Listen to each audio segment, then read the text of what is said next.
À 3 heures du matin, le cœur en miettes, j'ai claqué la porte de la maison familiale après avoir lâché à mes parents que j'étais homosexuel. Je pensais que c'était fini pour de bon, que je ne remettrais jamais les pieds ici. Pourtant, 3 ans plus tard, je suis descendu du train à Limoges avec un seul objectif, leur demander de l'argent pour faire venir l'homme que j'aime. Au lieu de cela, je me suis retrouvé dans ma chambre d'enfant, où j'ai appris par vidéoconférence que mon frère idéal cachait une nouvelle sensationnelle et avait provoqué un scandale le jour de leur anniversaire de mariage. Devant tout le village, sous les regards des notables et des voisins, j'ai compris une chose. La honte ne serait plus seulement la mienne. Restez avec moi. Vous allez découvrir comment j'ai tenté, pas à pas, de construire une vie où je n'ai plus à me cacher et où ma famille pourrait enfin redevenir juste ma famille. Pas un rôle sur un scénario écrit d'avance. Je suis descendu du train à Limoges bénédictin avec 3 jours d'avance, le sac sur l'épaule et le ventre noué. Officiellement, je rentrais pour les 25 ans de mariage de mes parents. En vrai, je venais leur demander de l'argent pour faire venir Gaspard de Bruxelles. Sans cet argent, on resterait coincés chacun de son côté. Et moi, je n'en pouvais plus d'attendre. Le quai était presque vide. Un vent froid remontait de la Vienne. J'ai marché jusqu'à la maison en évitant les rues principales, comme si je pouvais retarder le moment où tout recommencerait. La porte s'est ouverte avant même que je sonne. Ma mère, Maëline, était là. Sourire trop large, bras déjà tendus. « Mais tu es en avance. Viens, entre, entre. » Elle m'a serré contre elle un peu trop fort, un peu trop vite, puis s'est reculée pour me regarder comme si elle vérifiait que j'étais toujours le même. Son enthousiasme sonnait faux, fébrile, comme quand on cache quelque chose et qu'on parle trop fort pour couvrir. Dans le couloir, Cléore a déboulé en courant, 13 ans, cheveux en bataille. Elle m'a sauté dessus en criant « T'es revenu, t'as ramené des cadeaux de Paris ?» Elle a attrapé mon sac, l'a ouvert sans demander, a sorti mon chargeur qu'elle a brandi comme un trophée avant de le jeter sur le canapé. Le bazar habituel, immédiat, presque rassurant. Presque. Silone, lui, est resté dans l'embrasure de la cuisine. 14 ans, déjà plus grand que moi, les bras croisés. Il m'a lancé un « Salut, la star » avec ce sourire en coin qui veut dire « Je vais te faire chier jusqu'à ce que tu craques ». Il a ajouté « T'as pas ramené ton mec belge, alors ?» d'un ton faussement innocent. Ma mère a fait « Chut, Silone !» mais sans conviction, sans vraiment le gronder. J'ai posé mon sac par terre, j'ai répondu un vague « Il bosse » et j'ai senti l'air se charger d'un truc lourd. Personne n'a relevé. On est passé à table presque tout de suite, comme si le repas pouvait effacer le malaise. Ma mère a servi les assiettes en parlant trop vite. Le beau temps qu'il faisait, le voisin qui avait changé de voiture, la voisine qui avait encore râlé pour le chien. Mon père, Armel, est arrivé en retard de l'atelier de pâtes fraîches. Il m'a tapé l'épaule. « Content de te voir, fiston. » Mais ses yeux évitèrent les miens. Il s'est assis, a commencé à manger sans un mot de plus. Cléore racontait ses histoires de collège, Silone balançait des vannes sur mes études d'architecture. Tu construis des ponts ou des arcs-en-ciel. Et moi, j'essayais de rire, de faire semblant que tout était normal. Mais à chaque fois que je levais les yeux, je croisais le regard de ma mère qui se détournait vite, ou celui de mon père qui fixait son assiette. Après le fromage, j'ai tenté une première approche. J'ai dit « J'ai quelque chose à vous demander, en fait. C'est important. » Ma mère a coupé net, on en parlera demain. Là, en fait, ton retour. Elle a sorti une bouteille de Pinot des Charentes, servi des verres minuscules, levé le sien en disant « À la famille ». Tout le monde a trinqué, même moi, mais le verre pesait 1 tonne. Le soir, dans ma chambre d'ado, j'ai retrouvé le même lit étroit, les mêmes posters décollés, la même odeur de vieux bois et de lessive. J'ai envoyé un message à Gaspard. « Je suis arrivé, je vais leur parler demain. » Il a répondu par un pouce levé. Rien d'autre, j'ai éteint la lumière, mais le sommeil ne venait pas. Parce que sous les rires forcés, les blagues de Silan, les silences de mon père, je sentais encore Noël dernier. Le dîner où j'avais lâché « Je suis gay », le silence qui avait suivi, puis ma mère qui avait dit « On t'aime quand même », mon père qui avait fixé la nappe, Élior qui était parti fumer sans un mot, et moi qui avais pris mon sac et claqué la porte à 3 heures du matin. 3 jours plus tôt que prévu, et déjà l'ambiance me sautait au visage. Pas besoin de mots crus, pas besoin de cris, juste ce mur invisible qui se reformait entre eux et moi, plus solide à chaque minute. Demain, je devrais demander l'argent. Demain, je devrais affronter ça. Mais ce soir, dans le noir, je comprenais déjà que rien n'avait vraiment changé. La tension montait doucement, comme une cocotte qui chauffe sans qu'on entende encore le sifflet. J'étais rentré, et le passé n'avait pas bougé d'un pouce. Il attendait juste que je craque le premier. Le lendemain matin, ma mère a insisté pour qu'on aille faire les courses ensemble. Ça nous changera les idées, qu'elle a dit en attrapant son cabas en toile. J'ai accepté, pensant que l'air frais me ferait du bien. Erreur. Dès qu'on a franchi le seuil de la maison, la ville m'a rattrapé comme une vieille habitude qu'on n'arrive pas à perdre. On a commencé par l'épicerie de la rue de la Boucherie. Madame le Duc, derrière son comptoir, nous a vus entrer et a lancé un grand sourire. « Tiens, Maëline, et le grand, ça fait plaisir de te revoir, mon garçon. » Elle a posé les tomates sur la balance en ajoutant sans baisser la voix. « Alors, tu restes longtemps cette fois, parce que l'autre fois, à Noël, t'étais reparti vite fait, hein ?» On s'est demandé ce qui s'était passé. Ma mère a ri nerveusement, a dit « Oh, tu sais, les jeunes, les études », et a changé de sujet en demandant le prix du jambon. Mais moi, j'ai entendu le sous-entendu. Madame le Duc a continué « Ouais, les études, c'est bien, mais faut pas oublier d'où on vient. Ici, on dit toujours que les Parisiens reviennent changés. » Elle a jeté un regard vers moi, puis vers ma mère, comme pour chercher une confirmation. On est sorti avec le sac chargé. Ma mère marchait un peu plus vite, parlait du beau temps, des fleurs qui allaient en pousser. Moi, je sentais déjà la crispation monter. Au marché couvert, c'était pire. On s'est arrêté chez le fromager, un type que je connaissais depuis gamin. Il m'a serré la main, a dit « Content de te revoir », puis, en servant le chèvre, il a lâché à ma mère. « Paraît que ton aîné va percer en Espagne, hein ? Quel honneur pour la famille !» Ma mère a hoché la tête avec fierté. Le type a continué. « Et toi, le cadet, toujours à Paris ? T'as trouvé chaussures à ton pied, là-bas ?» Il a ri, comme si c'était une blague. Ma mère s'est raidie, a répondu. Il étudie l'architecture, c'est très prenant, et a payé vite fait. En partant, j'ai entendu le fromager murmurer à sa voisine. Il est revenu seul, remarque. On a continué jusqu'à la boucherie. Là, c'était la voisine d'en face, celle qui passait son temps à regarder par la fenêtre. Elle a vu ma mère et a lancé « Maëline, tu as de la chance d'avoir tes enfants près de toi. Moi, ma fille, elle est à Bordeaux avec sa copine, tu sais, elles font leur vie. » Elle a insisté sur « copine », comme si le mot pesait une tonne. Ma mère a souri poliment, a dit « chacune son chemin ». Mais j'ai vu ses doigts serrer la anse du cabas. La voisine a ajouté « ouais, mais bon, des fois on se dit que c'est mieux quand ça reste discret, hein ? Les gens jasent. » Elle m'a regardé en coin. J'ai senti mon ventre se nouer. On a fini par aller chez mes grands-parents, à 2 rues de là. Ils habitaient toujours la même petite maison mitoyenne. Ma grand-mère nous a accueillis avec du café et des madeleines. Mon grand-père était assis dans son fauteuil, la télé allumée en sourdine sur une chaîne d'infos. On a parlé du jardin, des tomates qui poussaient mal cette année, du prix de l'essence. Puis ma grand-mère a sorti, sans transition, « Tu sais, les jeunes d'aujourd'hui, ils sont plus compliqués. Regarde le fils des Durand. Il est parti à Lyon et maintenant il vit avec un homme. » Mon grand-père a grogné « Ouais, et les homos, ils sont rancuniers. Dès qu'on dit un mot de travers, ils le prennent mal. » Il l'a dit comme une vérité établie, en remuant son café. Ma grand-mère a hoché la tête. « C'est vrai, ils supportent pas la franchise. » J'ai posé ma tasse. J'ai dit calmement « C'est pas parce qu'on est gay qu'on est rancunier. C'est parce qu'on entend ce genre de phrase toute la vie. » Silence. Ma grand-mère a fait « Oh, on dit pas ça pour toi. » Mais mon grand-père a continué. « Ben quoi, c'est pas une insulte. C'est juste qu'on observe. » Ma mère a essayé d'intervenir. « Papa, laisse tomber, c'est pas le moment. » Mais le ton était monté d'un cran. J'ai senti la vieille colère revenir. Pas explosive, juste pesante. J'étais coincé. Si je répondais fort, ça faisait une scène. Si je me taisais, j'acceptais l'étiquette qu'il me collait depuis des mois. J'ai dit « Vous parlez de franchise, mais vous évitez toujours les sujets qui dérangent. » Mon grand-père a haussé les épaules. On dit ce qu'on pense, c'est tout. Ma grand-mère a changé de sujet en proposant une autre madeleine. Ma mère s'est levée, a dit qu'on devait rentrer pour préparer le déjeuner. On est parti sans embrasser personne, vraiment. Sur le chemin du retour, ma mère marchait en silence.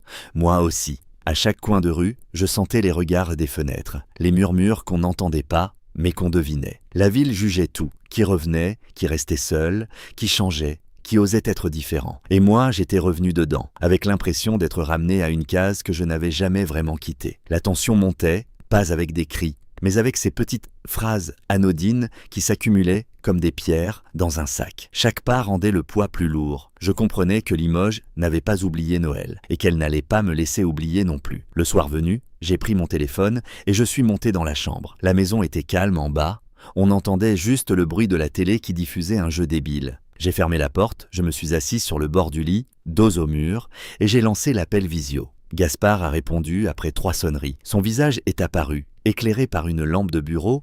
Derrière lui, les lumières de Bruxelles scintillaient à travers la fenêtre. « Salut mon cœur !» j'ai dit en essayant de sourire. Ça va? Il a hoché la tête, mais son regard fuyait déjà. Ouais, ça va. Et toi à Limoges? J'ai enchaîné direct, sans tourner autour. Écoute, j'ai réfléchi. Demain, je vais leur demander l'argent pour ton billet. Si on met 500 ou 600 euros, tu peux prendre le train ou l'avion low cost et on se retrouve enfin. Ça fait des mois qu'on en parle. Je veux plus attendre. Silence. Il a passé la main dans ses cheveux, regard baissé, puis il a relevé les yeux et j'ai vu que quelque chose n'allait pas. Justement, à propos de ça. Mon ventre s'est serré d'un coup. Quoi? Je pense que c'est pas une bonne idée que je vienne. J'ai cru mal entendre. Comment ça? Pas une bonne idée? On en discute depuis Noël. Tu disais que t'avais hâte. Il a soupiré longuement. J'ai hâte, oui, mais les choses ont changé ici. J'ai rencontré des gens. Je sors, je vois du monde. C'est pas que je t'oublie, mais ma vie avance. Et si tu viens, ou si je viens chez toi, ça va tout arrêter. Tout ce que je commence à construire. Chaque mot tombait comme une pierre. J'ai senti ma gorge se fermer. Tu rencontres du monde, c'est-à-dire des mecs sympas.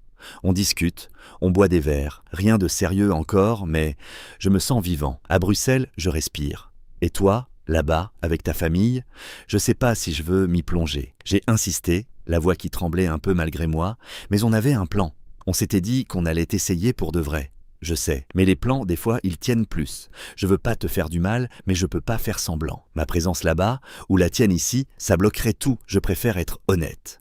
Il y a eu un long blanc. J'ai fixé l'écran, ses yeux qui évitaient les miens. Puis il a ajouté, presque doucement, « Je crois qu'on devrait faire une pause. Vraiment. Pour de bon. » La phrase a résonné dans ma tête comme un écho. Une pause? Ou une fin? Il n'a pas répondu tout de suite. Puis, je sais pas encore. Mais pour l'instant, je viens pas. Et toi, reste là-bas un moment. Réfléchis. J'ai voulu dire quelque chose, n'importe quoi pour le retenir, mais les mots restaient coincés.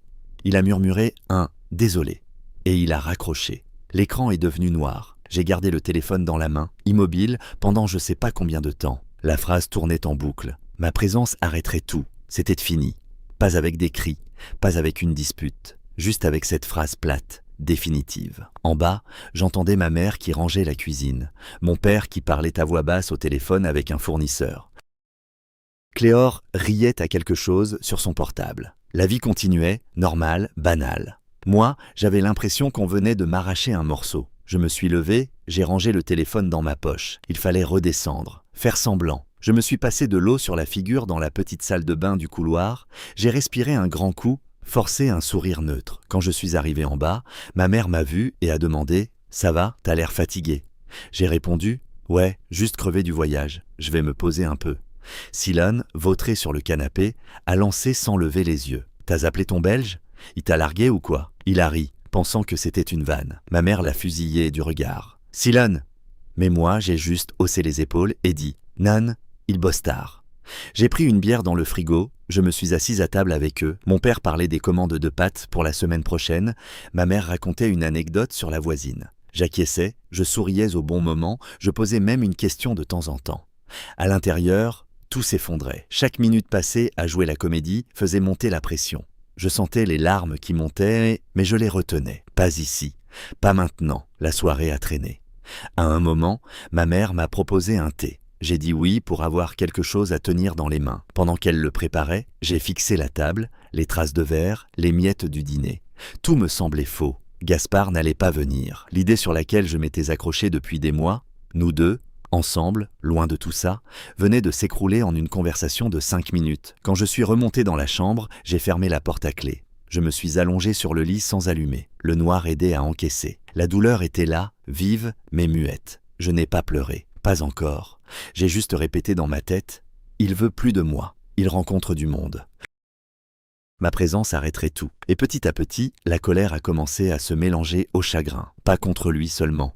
Contre moi aussi. Pour avoir cru que cet argent, ce voyage, allait tout réparer. La tension montait en silence, comme une vague qui grossit sans bruit. Demain, il faudrait affronter mes parents, leur demander l'argent pour rien. Demain, il faudrait continuer à sourire. Mais ce soir, dans le noir, je comprenais que je venais de perdre plus qu'un mec. J'avais perdu l'espoir qui me tenait debout depuis Noël. Le lendemain midi, après le repas, J'ai trouvé mon père dans l'arrière-cour de la fabrique. Il triait des sacs de semoule, les empilait contre le mur en béton. L'odeur de farine chaude flottait partout, mêlée au ronronnement du pétrin qui tournait au fond. Je me suis approché, les mains dans les poches, pour cacher que je tremblais un peu. « Papa, faut qu'on parle, vraiment. » Il a levé les yeux une seconde, a continué à déplacer un sac. « Vas-y, je t'écoute. » J'ai pris une grande inspiration.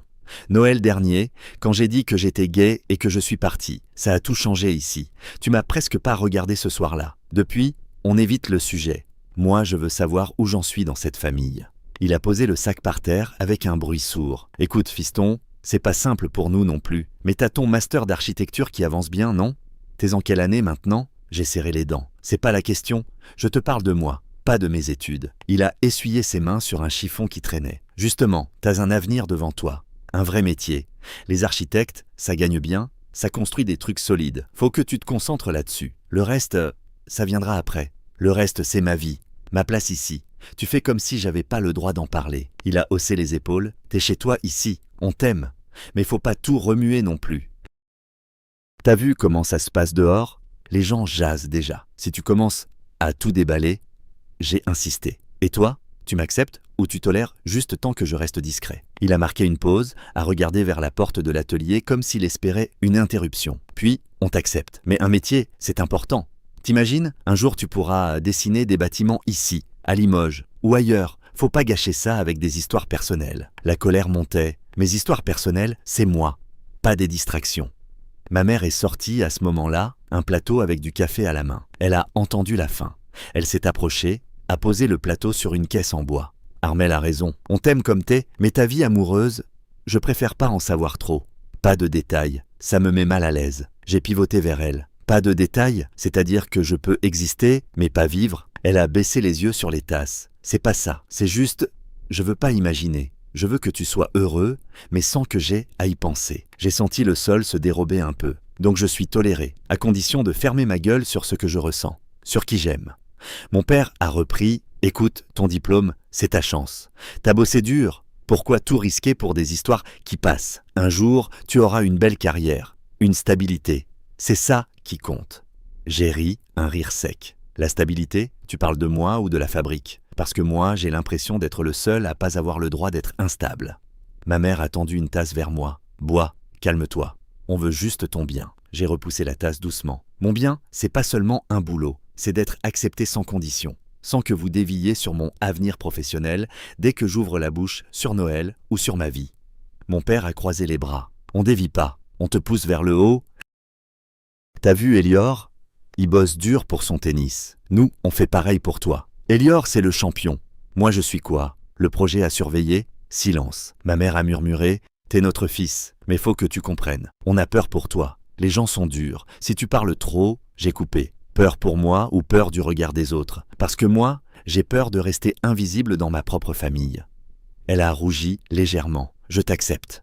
Vraiment, mais je veux pas savoir avec qui tu es, comment c'est, pas les détails. Ça change rien à mon amour pour toi. » J'ai senti les larmes monter, je les ai ravalées. Ça change tout, parce que ça veut dire que je dois me cacher. Même ici, même chez vous. Mon père a repris son chiffon, a tourné le dos pour attraper un autre sac. « On en reparlera plus tard. Là, faut que je finisse les commandes. » Ma mère a touché mon bras. « Viens, on rentre. On va pas se disputer. » Je me suis dégagé doucement. « Je reste un peu. » Ils sont rentrés sans insister. Je suis resté là, au milieu des sacs de farine, à regarder la porte de l'atelier se refermer. Chaque tentative de parler vrai se heurtait au même mur. Études, métier, avenir, discrétion. Pas moi. Pas maintenant. Pas les sentiments. La tolérance qu'ils offraient avait un prix, le silence sur tout ce qui comptait vraiment. Et plus ils évitaient, plus je sentais la distance grandir. Pas une distance physique, une distance intérieure, froide, qui s'installait pour de bon. La tension montait, pas avec des cris, mais avec ce constat qui pesait de plus en plus lourd. Ils m'aimaient, oui, mais à leurs conditions. Et moi, je commençais à comprendre que ces conditions me tuaient à petit feu. Les jours suivants, j'ai commencé à prêter attention aux petites choses qui clochent. D'abord, les coups de fil. Mon père décrochait son portable dans la cuisine, parlait à voix basse, puis coupait net dès que j'entrais pour prendre un verre d'eau. Il disait « Je te rappelle » et raccrochait sans finir sa phrase. Ma mère faisait pareil. Elle sortait sur le perron pour répondre, revenait les lèvres pincées, rangeait le téléphone comme si c'était une bombe. Ensuite, Les visites. Solène passait 2 ou 3 fois par semaine. Elle garait sa petite Clio grise 2 rues plus loin. Entrait par la porte de derrière, restait 20 minutes maximum. Jamais elle ne restait dîner. Jamais elle ne disait bonjour à haute voix. Quand j'arrivais dans la pièce, la conversation s'arrêtait. Ma mère lançait un « Ah, te voilà ». Trop joyeux, Solène se levait d'un bond, prétextait un rendez-vous chez le médecin ou chez sa mère. Elle partait sans un regard pour moi. Un après-midi, j'étais dans le couloir quand j'ai entendu Cléor chuchoter à Silane près de l'escalier. « Tu crois qu'elle va le dire à Élior avant qu'il parte ?» Silane a répondu « Chut, maman va nous tuer si on en parle. » J'ai fait semblant de ne pas entendre, mais j'ai noté. Cléor, qui fouine partout, lâchait parfois des bribes sans s'en rendre compte. Le soir même, elle a dit à table, innocente, « Solène a grossi, non? Elle a remis un pull large aujourd'hui. » Ma mère a claqué, « Cléor, mange et tais-toi !» Mon père a changé de sujet en parlant du match de foot du week-end. La tension montait dans la maison. Les silences duraient plus longtemps. Mes parents échangeaient des regards que je surprenais, rapides, inquiets. Un matin, j'ai entendu ma mère au téléphone dans la buanderie. « Non, il rentre en Catalogne dans 15 jours. On tient jusqu'à là. Après, on verra. Faut pas qu'il perde sa concentration maintenant. » Elle a raccroché quand elle m'a vu passer devant la porte ouverte. J'ai recoupé tout ça. Solène, l'ex d'Élior depuis 2 ans, celle qu'il avait larguée avant de signer son contrat en Espagne. Elle rôdait depuis 1 mois. Les coups de fil secrets, les visites discrètes, les mots de Cléor, la peur dans la voix de ma mère. Et surtout, la façon dont mes parents protégeaient Élior comme un trésor fragile. Il doit percer, pas de distraction. C'est son moment. Tout concordait, j'ai compris un soir, seul dans la chambre, en fixant le plafond. Solène était enceinte, de mon frère, et mes parents faisaient tout pour que ça reste caché, jusqu'à ce qu'Élior soit parti en Catalogne, bien installé, loin des emmerdes. Il gérait la crise en coulisses, rendez-vous médicaux payés cash, promesse à Solène de s'occuper d'elle plus tard, pression sur elle pour qu'elle la boucle. Tout ça pour que leur champion ne perde pas son contrat, sa chance, son avenir. Le paradoxe m'a frappé comme un coup de poing. Mon coming out, mon amour pour Gaspard, ça devait rester tabou, interdit de sujet. Pas de détails, pas de questions, pas de vie affichée. Mais la grossesse de Solène, la faute de leur fils préféré, ça méritait protection, organisation, mensonge collectif. On cachait une vie qui allait naître, on protégeait un scandale potentiel, mais on refusait même de nommer mon couple.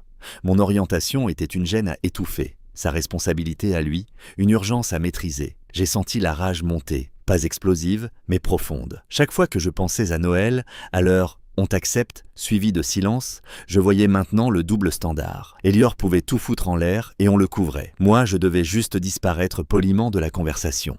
La maison puait l'hypocrisie. Les non-dits s'empilaient comme des dossiers qu'on range dans un tiroir fermé à clé. Le lendemain, j'ai testé. J'ai demandé à ma mère, l'air de rien, en rangeant la vaisselle. « Solène passe souvent ces temps-ci. Elle va bien ?» Ma mère a failli lâcher une assiette. Elle a répondu trop vite. « Oui, elle traverse une période compliquée. On l'aide un peu. » J'ai insisté. « Compliqué comment ?» Elle a tourné le dos, a rincé une casserole. « Rien d'important, t'occupe pas de ça. » Mon père, quand je l'ai croisé à la fabrique, a fait pareil. « Solène ?» « Ouais, elle a des soucis. On gère. » Pas plus. Mais ses mains tremblaient légèrement en fermant un sac. La tension était partout maintenant. Chaque regard évité, chaque phrase coupée, chaque porte fermée renforçait ce que je savais. Il protégeait Élior à tout prix. Moi, on me tolérait en me muselant. Le secret qu'il cachait était plus gros, plus concret, plus dangereux pour leur image que le mien. Et pourtant, c'était le mien qu'on enterrait le plus profondément. Je me sentais à la fois furieux et étrangement lucide. Le mur familial n'était pas seulement contre moi. Il protégeait aussi leurs illusions. Mais plus je voyais clair, plus la colère grandissait. Pas pour crier tout de suite, pour attendre le bon moment. Parce que ce secret-là, ils ne pourraient pas le garder éternellement. Et moi, je commençais à comprendre que je n'allais plus me taire pour leur faire plaisir. Le soir de l'anniversaire, on s'est tous retrouvés au club de tennis. La salle principale avait été réquisitionnée. Table ronde recouverte de nappes blanches, buffet froid avec toast au saumon et verrine de crevettes. Un coin bar où le traiteur versait du champagne dans des flûtes alignées. Une quarantaine de personnes, les amis de mes parents, des collègues de la fabrique, des membres du club, le maire adjoint, 2 ou 3 sponsors d'Élior. Tout le monde souriait, levait son verre, parlait fort pour couvrir la musique d'ambiance. On a commencé par la photo de famille obligatoire. Le photographe nous a placés devant le mur de trophées. Mon père au centre, ma mère à sa droite, Élior à sa gauche comme le héros du jour, moi un peu en retrait avec Cléor et Silone. Flash, sourire forcé. Et c'était fini. Personne n'a proposé de refaire sans moi au bord. Ensuite, les discours. Mon père a pris le micro en premier. Il a remercié tout le monde pour être venu, a raconté comment il avait rencontré ma mère 25 ans plus tôt à une fête de village, puis il a enchaîné sur la famille. On a eu des hauts et des bas, mais regardez-nous aujourd'hui. Une belle équipe. Et surtout, on a des enfants dont on est fier. Élior, qui va bientôt briller en Catalogne. Un vrai champion. Il porte nos couleurs là-bas. Et on sait qu'il va réussir. Applaudissements nourris. Élior a levé son verre, modeste, sourire de gagnant. Mon père a continué. Et puis il y a les autres, hein? Le cadet qui fait ses études à Paris, l'architecture, c'est pas rien. Il construit des rêves, comme on dit. Rire poli. Il m'a regardé une seconde, a ajouté « Bon, il n'est pas encore revenu s'installer à Limoges, mais on attend toujours le jour où il dessinera la nouvelle fabrique. » Encore des rires. Moi, j'ai souri par réflexe, mais j'ai senti le vieux classement se remettre en place. Élior, la fierté affichée. Moi, le projet en suspens qu'on tolère avec humour. Ma mère a pris le relais, émue, a parlé d'amour qui dure, de famille et qui tient malgré tout. Elle a serré la main de mon père, a dit « On est chanceux, vraiment chanceux. » Pas un mot sur Noël, pas un mot sur moi au-delà du minimum. Les invités hochaient la tête, contents du spectacle. Le cocktail a continué. J'ai circulé, serré des mains, répondu aux questions classiques. « Alors, Paris, c'est comment? Tu construis quoi en ce moment ?» Chaque fois que quelqu'un mentionnait Élior, les compliments pleuvaient. Moi, on me félicitait pour mes études comme si c'était une consolation. À un moment, un ancien du club m'a lancé « T'as pas ramené ta moitié? Paraît que t'as quelqu'un là-bas ?» J'ai répondu vaguement « Il bosse beaucoup. » Il a ri « Ah, les absents ont toujours tort. » Et il est reparti vers Élior pour lui taper dans le dos. La tension montait en moi à chaque toast, chaque clin d'œil complice vers mon frère. J'avalais les coupes de champagne sans les sentir. Vers 22h, mon père a repris le micro pour le toast final. À nous, à 25 ans d'amour, à nos enfants, à l'avenir. Tout le monde a levé son verre. J'ai senti le moment arriver comme une vague. Les mots sont sortis avant que je puisse les retenir, d'une voix claire qui a coupé le brouhaha. Et à Solène aussi, puisque personne n'en parle. Elle attend un enfant d'Élior. Le silence est tombé d'un coup, les verres suspendus, les sourires figés. Mon père a lâché son micro, qui a fait un bruit sourd sur la table. Ma mère a porté la main à sa bouche. Élior s'est retourné vers moi, les yeux écarquillés. Quoi ? Solène, qui était venue discrètement et se tenait au fond près de la porte, a blêmi et a reculé d'un pas. Les murmures ont commencé presque aussitôt, c'est vrai, mais il part en Catalogne dans 10 jours. La pauvre fille, le maire adjoint, a toussé, mal à l'aise. Un sponsor a posé son verre lentement. Mon père s'est approché de moi, voix basse mais tremblante de colère. « Qu'est-ce que t'as fait ?» J'ai répondu, sans baisser les yeux. « J'ai dit la vérité. Vous la cachiez depuis des semaines. Moi, je devais me taire sur ma vie. Mais ça, vous le protégiez. » Élior s'est avancé, furieux. « T'es malade? Pourquoi tu balances ça maintenant? Devant tout le monde. » Solène pleurait en silence, une main sur le ventre. Ma mère a essayé de la rejoindre, mais les invités formaient déjà un cercle, chuchotaient, filmaient discrètement avec leur téléphone. La colère a monté d'un cran. Mon père m'a attrapé le bras. « T'as tout gâché? Tout. J'ai dégagé mon bras. » « Non, c'est vous qui gâchez en cachant. Moi, j'étais l'embarras à planquer. Lui, il fout une fille enceinte et on organise le silence pour qu'il perce. J'en ai marre d'être le seul à porter la honte. » Le brouhaha a explosé. Des gens partaient, d'autres restaient pour voir la suite. Élior criait sur mon père. « Pourquoi vous m'avez rien dit ?» Ma mère tentait de calmer Solène. Cléor et Silent regardaient la scène, bouche bée. Le traiteur éteignait la musique, gêné. J'ai compris, au milieu du chaos, que je venais de briser le pacte. Plus de faux semblants, plus de secrets gardés pour sauver les apparences. La famille est parfaite venait de voler en éclats devant les notables de Limoges. Mais pour la première fois depuis des mois, je respirais. Pas de triomphe, juste un refus net. Je ne porterai plus seul le poids de ce qu'on cache. La honte maintenant, ils la partageaient tous. Et ça faisait mal, mais c'était juste. Les jours qui ont suivi la fête, la maison était devenue un champ de ruines silencieuses. Personne ne criait plus, mais l'air pesait lourd. Les repas se prenaient en vitesse, les portes claquaient doucement. On évitait les regards trop longs. Élior était reparti en Catalogne 2 jours plus tard. Sans un mot pour moi, juste un sac jeté dans le coffre et un « à plus tard » lancé à la cantonade. Solène avait disparu du paysage. Ma mère disait qu'elle était chez sa sœur à Périgueux. le temps que les choses se calment. Le troisième soir, mon père est venu me trouver dans la cuisine. J'étais seul, je rangeais les assiettes du dîner. Il s'est appuyé contre le plan de travail, les bras croisés, et il a dit sans préambule « J'ai mal fait, j'ai posé l'assiette que je tenais. » Mal fait comment ? Tout, te laisser partir à Noël comme ça, te faire sentir que t'étais pas à ta place, cacher Solène et le bébé, avoir peur du qu'en dira-t-on plus que de toi. On a eu peur, voilà, peur que tout s'écroule, la fabrique, la réputation, Elior qui rate sa chance. Mais toi, on t'a mis de côté, c'est pas juste. Il a baissé les yeux sur le carrelage. Je t'aime, même si j'ai pas su le montrer, même si j'ai dévié sur tes études à chaque fois que tu parlais de toi. J'avais pas les mots, j'avais peur de mal les dire. J'ai senti un truc se dénouer en moi. Pas complètement, mais assez pour respirer. Et maintenant, je veux essayer. Pas tout réparer d'un coup, mais essayer. Ma mère est entrée à ce moment-là. Elle a vu qu'on parlait, elle s'est arrêtée sur le seuil, puis elle s'est approchée lentement, a tiré une chaise et s'est assise. Moi aussi, j'ai mal fait. J'ai dit que je t'acceptais, mais j'ai fermé la porte dès que ça devenait concret. J'avais peur des détails. Peur de pas savoir quoi répondre, peur que ça change tout entre nous. Mais c'était idiot, ça a déjà changé, et pas en bien. Elle a tendu la main vers la mienne, hésitante. Je l'ai laissée la prendre. Je veux écouter, vraiment. Pas juste hocher la tête et changer de sujet. Dis-moi ce que tu ressens, même si c'est dur pour moi. On a parlé longtemps ce soir-là. Pas de grandes déclarations, pas de larmes de cinéma. Juste des phrases courtes, maladroite. Moi, j'ai dit que j'étais crevé de fuir, crevé de partir à Paris pour étudier, mais surtout pour ne plus les affronter. Crevé de revenir en espérant que ça aurait changé. Crevé de me justifier, de sourire quand on me parlait d'avenir pro au lieu de ma vie. Crevé d'espérer l'acceptation ailleurs, chez Gaspard, chez des potes, dans une autre ville. Tout ça, c'était une fuite déguisée en liberté. J'ai reconnu que mon master, c'était pas seulement une passion. C'était aussi un prétexte pour rester loin. Pour ne pas voir le mur se reformer à chaque visite. Et là, après avoir tout fait exploser, je me rendais compte que fuir encore ne réglerait rien. Ça repousserait juste le problème. Mon père a hoché la tête. Alors reste un peu. Pas pour toujours, juste le temps qu'on apprenne à parler sans se braquer. Ma mère a ajouté « Et pose tes limites, dis-nous quand on dérape. On va pas tout comprendre du premier coup, mais on va essayer. » J'ai accepté. Pas par pardon total. La blessure était encore vive, mais par fatigue de la course.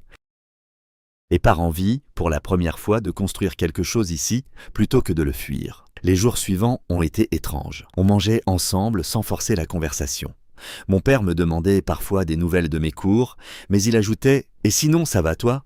Pas juste les études. Ma mère osait poser des questions simples. « Tu parles encore à Gaspard ?» Je répondais honnêtement « Non. » Plus depuis la rupture. Elle hochait la tête, sans jugement immédiat. J'ai commencé à poser mes règles. Quand Silan lançait une vanne sur « ton belge », je disais calmement « arrête, c'est pas drôle ».